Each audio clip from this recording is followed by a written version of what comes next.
to do that. But Craig, from Ross Dellinger yesterday, wrote a very long column on, how kind of the NIL and boosters have come to be. Very, very informative column on SI.com. We had him on the show just last week, and this also comes on the heels of pressure from the powers that be for the NCAA to enforce the restrictions, the very few restrictions they do have, or have guidelines and enforce them on NIL, and a push now that they want some of the penalties, if they're found, to be retroactive, which is going to be impossible for them to win. They're down 15 to 20 staff members. They're understaffed.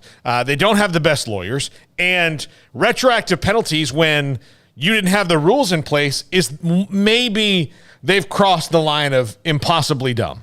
Yeah, I mean, I don't know what's going on right now. I mean, there's been so much activity over the last week just in terms of name, image, likeness, and, college officials finally, I guess, being at their wits' end pretty much and feeling like, all right, it's time to act now or never. And, so you've seen, a contingent travel to Washington and speak with some political officials about this. We saw Marsha Blackburn, the senator's, comments about speaking with Sankey and Kleofkoff. I guess that was yesterday. And, now Ross Dellinger's had, little bits and pieces here and there, and so have a lot of other reporters, on just kind of what was discussed or just the fact that a conversation took place. But to see that part of it from Ross Dellinger was quite interesting. He did bring up, and I do sometimes feel for the people who work at the NCAA, like all 15 of them that are still there. That's one thing that I've failed to mention in my bashing of them is that they have been shorthanded, and they had made cuts during the pandemic to save some money, and they've never really replaced those people, which I don't quite understand because, the pandemic's never going to be over for some.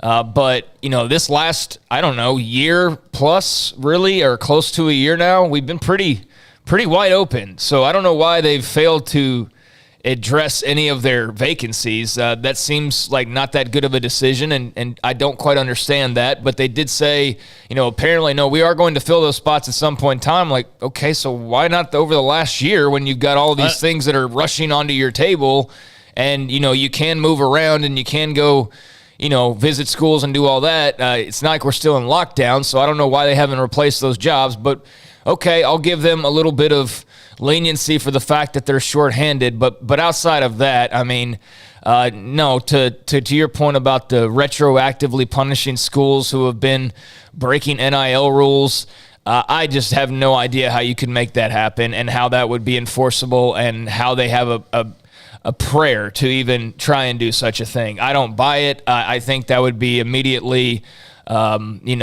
thrown back in their faces, and I see no way that a Southern Cal or a Miami or whoever you want to mention here that first comes to mind, how you're going to be able to retroactively punish them. Well, a great majority of the state laws read very literally of these are not supposed to be recruiting inducements. But how do you prove that something when you have the transfer portal wide open? How can you prove that something is a recruiting inducement? Like, how do you prove that? Because it's not my job. Yeah, exactly. So you've got to prove that it's recruiting inducement. Well, I mean, if it's just a part of an NIL collective and somebody made the decision to go from school A to school B, maybe you have a timeline, but you don't have subpoena power, so you can't subpoena phone records. So I don't know how they're going to do that. And plus, most of these collectives, now I'm sure people are doing shady things, but most of these collectives are set up within the bounds of the state law so that the LLCs and everything else that they're doing don't get popped for any reason. If you're putting this much money forth into it, I'm sure you've got a pretty good tax and accounting guy that's in charge of distributing that money in most cases. So everything's going to be to the letter of the law, at least, on the surface. So I'm not sure how you can really prove these things. And that just sounds like the old NCAA popping out going, oh yeah, we'll come and get you. Like it's the force of habit, but I can't imagine what they could do. Yeah, well, I mean, they've got a lot of free publicity over the last couple of weeks, and for for no reason other than just people asking questions about what they can actually do. There were updates today as far as they're not going to punish the student athletes, but they are going to go after these boosters, and that they will have conversations that if you've been involved in one of these NIL deals, that there's a good chance you might be getting a phone call for a sit down from the NCAA. I think it was, who would that have been? I think Pat Forty might have been somebody. Text from someone in NCAA compliance on enforcing the collective recruiting tampering landscape. Student athletes that were getting these alleged offers from these collectives will probably be getting a phone call from enforcement to have a sit down. Their eligibility would not be impacted, but they'll be asked to spill the beans and would be mandated to cooperate. So that is Pat Forty on what somebody from the NCAA compliance space has told him. And Ross Dellinger followed up by saying, something of note, they do not have expectations sanctions will impact player eligibility, so just reinforcing that, but schools will be sanctioned for booster activity. So that's pretty much where we are. So, I don't know how many questions that answers for people, but it doesn't sound like Bijan Robinson, because of a Lambeau of Austin deal, will even if that was not on the up and up, and I'm just using him because he's like the latest one we've heard about, that maybe they talked to Bijan about that, and he explains to him from his end what went on, and they cleared, and then he's, good to go. Or maybe even if it's not exactly on the up and up, then he still plays it regardless. So the good news is the players will not be impacted, but I don't know what's really going to be in their best interest to really say too much either. Like, what do they have to say? I mean, what reason do they have to sit there and just open up and spill the beans to the NCAA? I don't know. But, it doesn't look like it's going to affect player eligibility no matter what. So that's good news for the players. But how you actually go after the boosters, I have no idea. I mean, basically saying, like, hey, you need to talk to us. What if I don't? What's going to happen? Nothing. All right, well, I'm not going to do that. Yeah. And, I mean, it's very clear the best lawyers don't work at the NCAA anymore. And maybe they never did. Maybe it was just for the longest time, nobody thought to really challenge until Penn State really challenged what their purview was. Everybody kind of accepted that this is how it was. Well, this is how it is. And then Penn State happened, and Penn State decided they didn't want to pay all that money for Jerry Sandusky, so they sued and won because the NCAA actually had gone outside of its purview. That was Mark Emmert, and that was kind of his first big misstep. And from that point on, the NCAA, which at the time was gearing up for the O'Bannon lawsuit, hasn't won a thing. So all it took was somebody to actually question the constitutional legality of a lot of these things, and it just kept falling by the wayside. So I don't know how they're trying to make it look like they're putting the genie back in the bottle, but to me, I think this is all window dressing. Well, Craig. I don't think anybody believes they're really putting the genie back in the bottle. I mean, I think everybody knows that's already done and over with. It just sounds like they're going to put pressure on the schools to try and basically regulate their boosters. That's what it sounds like to me. You can't punish the players, and it doesn't sound like they intend to, but if you ratchet up the heat on these schools to say, hey, get your guy in line over there, Life Wallet guy, then, I guess they put the pressure on Miami to basically get him in line. And I don't know how you make Miami do that. I guess other than the threat of whatever that charge would be in your NCAA court, I don't know that either. And quite frankly, it all kind of bores me to death, the thought of them, having these meetings and actually, doing anything about it, because I have no hopes that they actually will. So, it all sounds good, but what they can actually do, I have no idea. I've seen a bunch of different, Twitter lawyers and whatever comment, and they basically just sort of laugh it off. And maybe there's some chain of messages that I haven't seen that breaks it down and tells me how this is some great idea by the NCAA. But as for now, it just sounds like, they're going to dial up the heat on the schools to get their boosters in line. And if they don't, then they'll threaten them with something and maybe even try to give them some punishment. And I'm sure that will turn into a lawsuit that goes on, and ultimately nothing happens except for, probably, in my opinion, we just see the dissolution of the NCAA in the near future. I mean, I think that's the route that it's going. I think the schools all see that there is basically no point for this entity anymore to have the say that it's had over the years.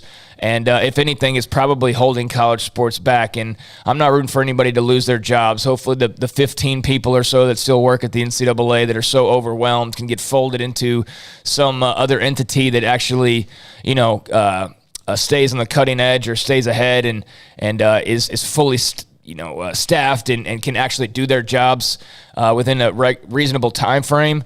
That organization is not the NCAA right now. So, yeah, I think we're headed for a collision course. I mean, that's the only destination I can see us going because, I mean, what's going to happen otherwise? What's the other solution? The NCAA starts ratcheting up pressure on schools. They shut down their boosters and they say, yes, sir, NCAA, we're not going to do anything else. And everybody just stays in line and everything goes back to whatever normal is. No, I don't think that's happening. So, it'll be interesting to see how they try and pursue this and who the targets will be. I think we can probably guess the schools just based on some of these NIL deals that we've seen. Miami would make sense. Whoever's talking to Jordan Addison would make sense, so on. But would I be scared if I was them? Absolutely not. Absolutely not. Well, and look, the NCAA had one big swing, and that was SMU back in the 80s. And they've had a couple of bigger penalties, but most of their track record is, they don't punish people. The same crime isn't punished equally depending on the university. SMU, that was bad, death penalty. Everyone else, you see what we did to them? Don't do that again. But everyone else got essentially, by comparison, slaps on the wrist. So if they try and do that again, then it's just going to create more dissension within the ranks because, and look, they've gone after Miami's gotten popped a couple times and been on probation for a short amount of time, but it's never been that severe, but at least as long term. They haven't come out of the last round of probation. I mean, they haven't been, relevant since 2001, really. Or 2002, 3, when they had the last realm of those good runs. But even still, I don't think probation had as much to do with it as the athletic department just being behind the times so drastically until, 3 months ago when they hired, or 4 or 5 months ago when they hired Mario Cristobal. So again, are they going to go after, Alabama and Texas and Notre Dame and all these other schools that have big collectives? Or are they going to go, the Tulsa, we don't like your collective, and then try to make an example, and then they're just back to where they started. So to me, again, like you said, what can they do? I think it's window dressing. I think they're trying to pretend like they're putting the genie back in the bottle, but it's going to be the job of whatever the new governing body is to try to regulate all this. And even then, I bet you the new governing body only puts, basic guardrails in to be like, look, it can't be this and it can't be this. Everything else is fine. There might be 5 rules instead of 50. Yeah, man, I don't know. That's the thing is like I have no idea what they're going to do. They're saying one thing and they're going to try to do one thing, I guess, and whatever that is, I don't know. Again, they say they're going to talk to athletes and have sit-downs with them or whatever, and really it's not about the athletes so much as them going after the schools who are not controlling their boosters. But how they do that, when they do that, why they do that, whatever, all that remains to be seen. If it's anything like the NCAA typically is, we'll hear in 5 years when they no longer even matter or exist what the outcome of these investigations was. They've never done anything quickly, so I can't imagine this will be done quickly either, and I also don't see why the people on the other side would be cooperative. So, it just sounds like talking to me, and quite frankly, even though it seems like maybe a big headline, it really is just a blip on the radar, quite frankly, because I just see no way that anybody's really threatened by them coming out and saying what they plan on doing. Yeah.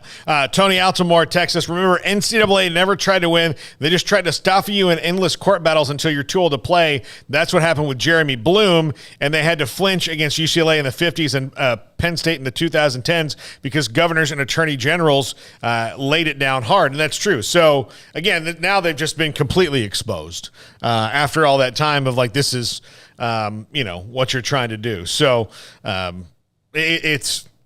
it's just how it's going to be until the, and I don't, we just have to kind of expect that the new governing body is going to be more about television and playoffs and things like that than it is about, rules. Yeah, I guess so. Whatever that's going to be, whenever that is and whatever that turns into, I would imagine that it will be less about trying to be the police, and they will leave the legal stuff to the actual legal professionals and not act as though it's the school's responsibility to basically be judge, jury, and adjudicator and all that stuff. I think we've seen clearly with certain schools and stories that it's not good to have it all in the hands of the school. and leave it to law enforcement. And there's certain things that are probably not good in the hands of the NCAA that probably need to be in the hands of the schools in terms of, their desires and how they want to operate. And again, outside of hosting a really great basketball tournament, I just don't know what the purpose of it is. Quite frankly, haven't been scared of it in a long time. And, even when Baylor was going through their whole deal, the whole time, while, Jerry Longhorn 56 was, tweeting at recruits that Baylor was getting the death penalty. And, OU boy, 42 was tweeting at recruits that Baylor's getting the death penalty and all this other stuff. And that definitely happened. Maybe not the names that I mentioned, but that definitely happened over and over again. Tech fans, name them. The whole time I was like, no, not going to happen. But you couldn't really say that because then you're an enabler, and it's like, no, I'm just telling you that the NCAA doesn't have that kind of power, and so you're really wishful thinking here. But hey, you talked about it for like 3 more years after that and proclaimed it, and you told a bunch of recruits about it on Twitter, and whole time I'm still sitting there like, they're wrong, but, there was that one part of you that said, well, it is the NCAA, so for all we know, they could just come out and say death penalty. Now, granted, what was going to happen? Baylor sues them. Baylor goes to court, probably wins that case because they show the reason why I wasn't all that worried about that to begin with. The NCAA does not have that kind of power, and they can't sit there and act like the judge, jury, and prosecutor of sexual assault cases. Like, that's not their realm. That is not their avenue, and that is not what they should be presiding over, and that was abundantly clear from the beginning, and that's how it played out. And that's why every big ruling we've seen since then, since Miami, since they got slapped across the face by the response and the comeback from Miami and other schools who have challenged them on their issues, they've lost some of their teeth. Their teeth have been filed down a little bit, and there's not as much of a ferocious bite. And so that's why when everybody was hopefully wishing that Baylor's going to get slammed, I didn't think so. And then when it all came out, that's why there was a bunch of people that were massively disappointed because they saw, the NCAA really can't do too much.